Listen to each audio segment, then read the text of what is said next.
The views, thoughts, and opinions expressed on the Nova Society are those of our guests and panel members and do not represent the views, thoughts, and opinions of any institution any member of the Nova Society is associated with. The material information presented on the Nova Society is for general information purposes only. Reproduction or dissemination for the purpose other than education is prohibited without express written consent of the Nova Society.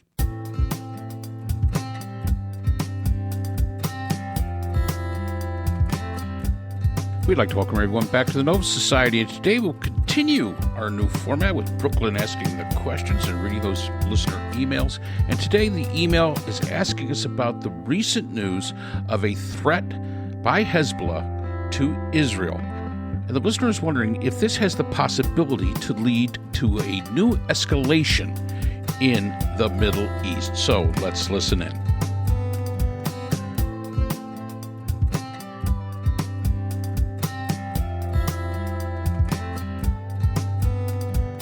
This is from Robert from Washington, D.C. It says that the war in Israel might escalate. And how do you feel about the new Hezbollah warning? Mark, may I? Can I take this? Yeah. Please, whoever would like to start. I think we're both of the meh the attitude toward this. Okay. I mean, I guess my take on it is that Hezbollah is far more dangerous than Hamas. Okay. Because of the armaments that they have. And they do have quite a bit of armaments.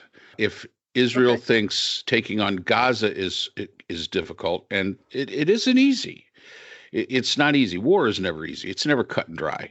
If they think that that's difficult, I think Hezbollah, which is based up in Lebanon, I think that will cause them some serious issues simply because the technological military ability of Hezbollah, by what's being reported, is far more advanced than what Hamas has in Gaza. I mean, that would be my only. I think it's a threat. I think it's a lot of people thumping their chest and saying, "Hey, this, that, and the other." But other than that, I would have to say, meh. Look, I think this is mostly about deterrence. And what Hezbollah has done has been to send a video that they made with a drone of cities like Haifa and air bases and things like that. And to say, look, we used to just shoot rockets blindly, which is what Hamas has done. But we don't have to do that anymore because we've got really good drones that can target specifically things that we want to blow up, and we'll be able to do that. This drone got 3-year defenses, and other drones will get 3-year defenses. And Israel will argue back that they can that the gloves will be off in Lebanon in a way that they are not off in Gaza, and that there would be a lot of death and destruction in southern Lebanon if they were willing to do that.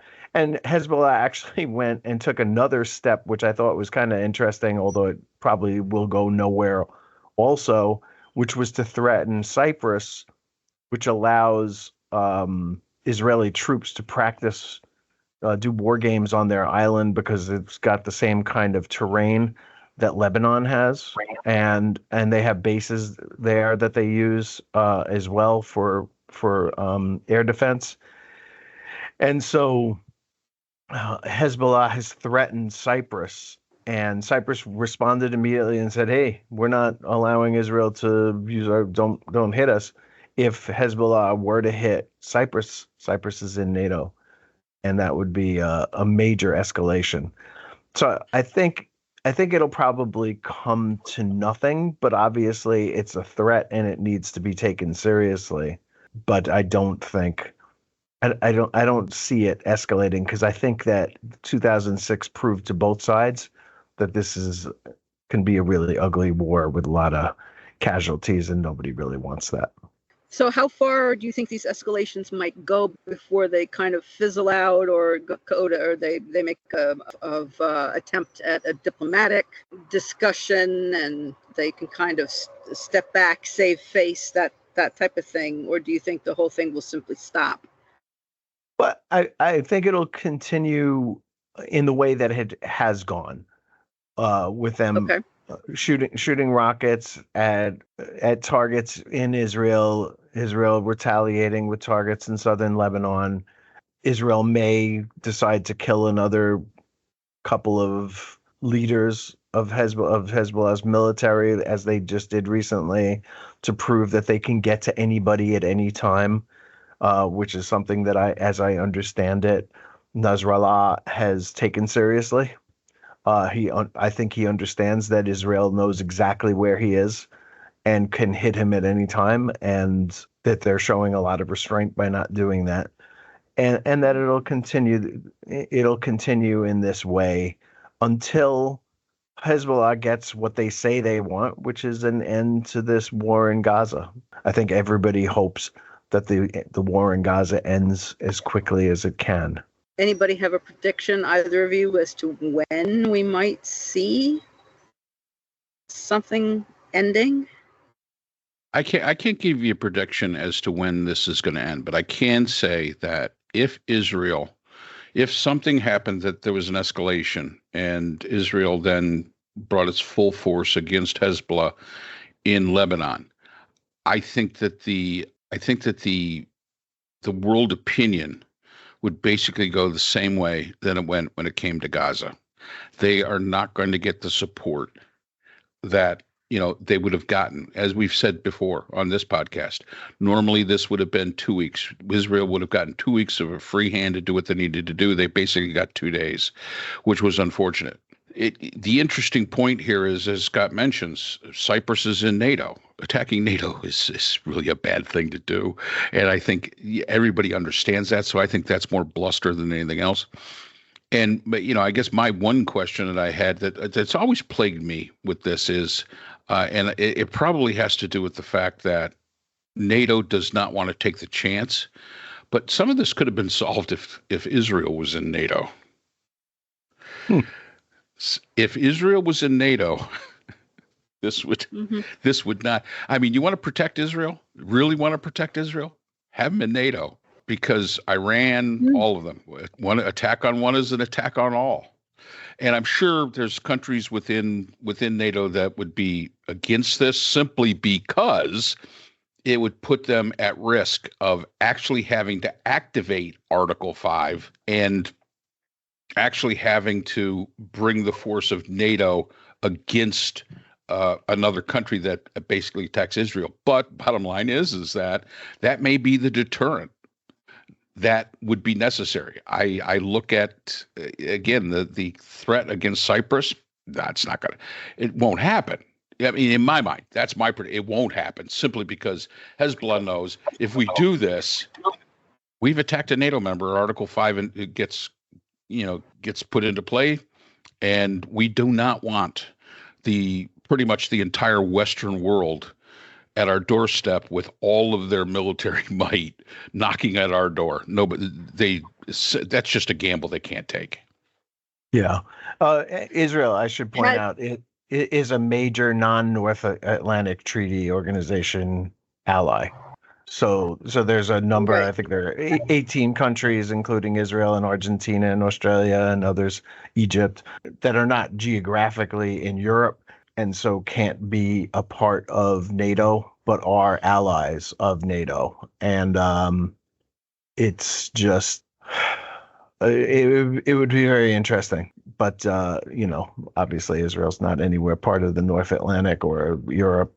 And so has to remain outside of NATO. But the escalation of this war, if it were to happen, would be such that I'm pretty sure, Mark, that Israel would throw the gloves off, and that fighting a two-front war in this way would be devastating to Gaza as well as southern Lebanon, if not Beirut. And it would be really, really bad for everyone. I agree. I totally agree with the fact that they probably would take off the gloves, because as everybody knows, history shows you never want to fight a two-front war. It never goes very well unless you're willing to decisively use everything you've got to end the war quickly. And we're not talking about historical where two front wars were fought. This is a very small geographic area. The area that Hamas has is very small geographically. The area that Hezbollah has is small geographically. And Israel does have the capability, if they really want. Let's not forget, Israel is a nuclear power as well. Not to say that they would use it, but it is an option. I don't think it's an option that anybody takes seriously, because everybody knows the consequences of using it. But because this is very small geographic areas, yeah, I could see Israel basically saying to hell with what the rest of the world says. This is our fight. If you don't like it, too damn bad. The world should have come into Hezbollah and said, listen, don't do this.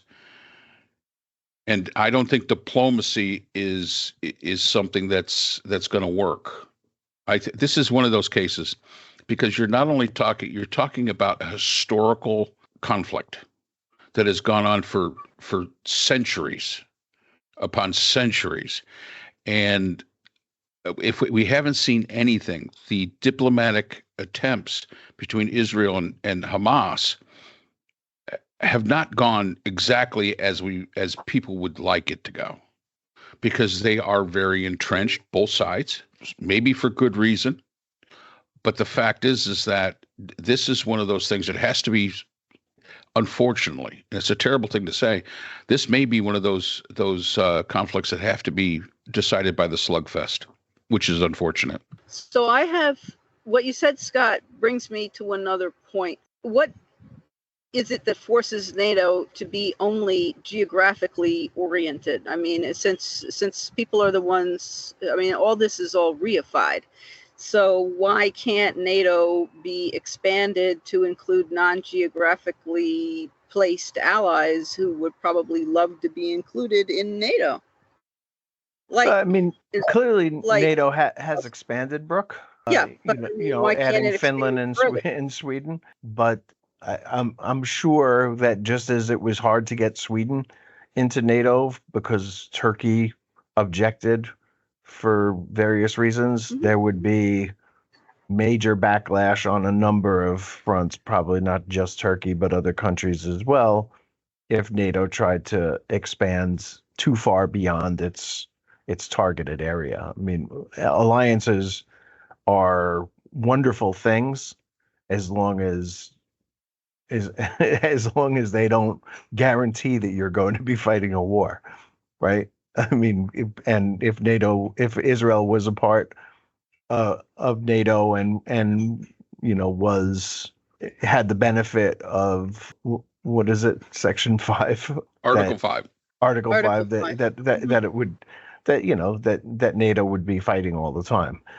And I don't think that I'm sure that France, for example, would not want to do that. I don't think Germany would either. Yeah, I mean, it would be so beyond the scope of what the organization was founded to do that it would be nonsensical. I mean, the world is, look, we should be clear about this. The world is definitely moving in some interesting directions, right? There is definitely, we've seen Putin going to visit North Korea and now Vietnam. We know that in Africa, China is making great inroads, as well as both Russia and China in South America. There's a lot of what used to be the BRICS are on a military side are becoming this sort of like quasi alliances of people who just don't like the United States way of doing business with the world and want to resist a US driven world order. And we'll see how far that gets. If it ever comes down to it, whether that will become, the next world war. Yeah, and let's also remember that, first of all, NATO would have to change its name So that would be a problem, because let's face it, you can't get all countries to agree on very much of anything. But to Scott's point, this is what the United Nations was supposed to be for. Unfortunately, they don't have the true military arm to be able to make this a reality. The reason NATO exists today is much different than the reason NATO existed previously. That threat, the Cold War is done. Although we're kind of entering into a new kind of Cold War now.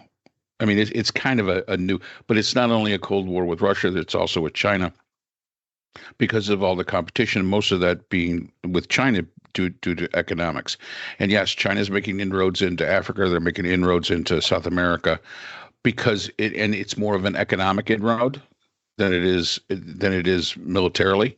But the fact is that the military is still a viable option when we start talking about these alliances.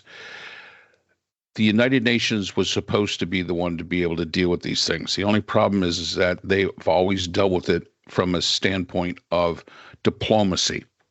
And diplomacy throughout history, if we look at it, diplomacy is fine, but that's the carrot. But if you don't have the stick, that military ability, and we've seen numerous times where NATO forces have gone and put themselves in harm's way, and we're basically told you can't shoot back. You can't do that. You can't take UN. The UN put itself in correct. Yeah, and you can't do that. You've got to have that ability to enforce the diplomacy. And United Nations I could see eventually it divides out into two different factions. You've got the NATO, United States, and maybe those allies against China, Russia, and their economic allies, and it divides into two separate, complete groups, far more extensive than NATO was or the Warsaw Pact was, and it be world encompassing. And many of the countries that will be in the side of China will be there because of economics more than anything else. Because let's face it, Africa needs that economic support. Many of the countries in South America need that support. Right. Any final thoughts on this one? I'm still Hezbollah. Yeah, Hezbollah's making a threat. I don't see it going very much of anywhere. If it does, I don't think it's going to be pretty. Okay. All right. So, Robert, we hope that we have answered your question, and we will see. So that's all the time we have for today's episode. The Nova Society is a production of the Phoenix Research Institute. We'd like to thank our sponsor for this episode, the Journal of Interdisciplinary Conflict Science. The JCIS is an open journal for upcoming scholars. The JCIS is currently accepting article submissions on an ongoing basis. The JCIS is a publication of Nova Works, a scholarly depository at Nova Southeastern University. A link to the journal is in our description. We'd also like to thank our podcast partners, Buzzsprout, who hosts the Nova Society, Audacity, who is our editing partner, and Podkite, who does all of our analytics. We'd also like to thank iHeartRadio, where people get their music and podcasts, Apple iTunes, the largest source for music and podcasts on the internet, Spotify, the most popular source for the Nova Society. The Nova Society is available on all these and other quality platforms mentioned in our description. We'd also like to thank our listeners. Without you, the Nova Society would not be possible. If you have a comment, a question, or would like to be a guest on the Nova Society, we can be reached at nova.society.podcast@gmail.com. Always remember, the power of society is knowledge. So for Dr. Scott Gershwer, Dr. Brooklyn Ann Weldon, Dr. Priscilla Hobbs, and all of us here at the Nova Society, I'm Dr. Mark Bound. Be well, and we hope to see you again next time.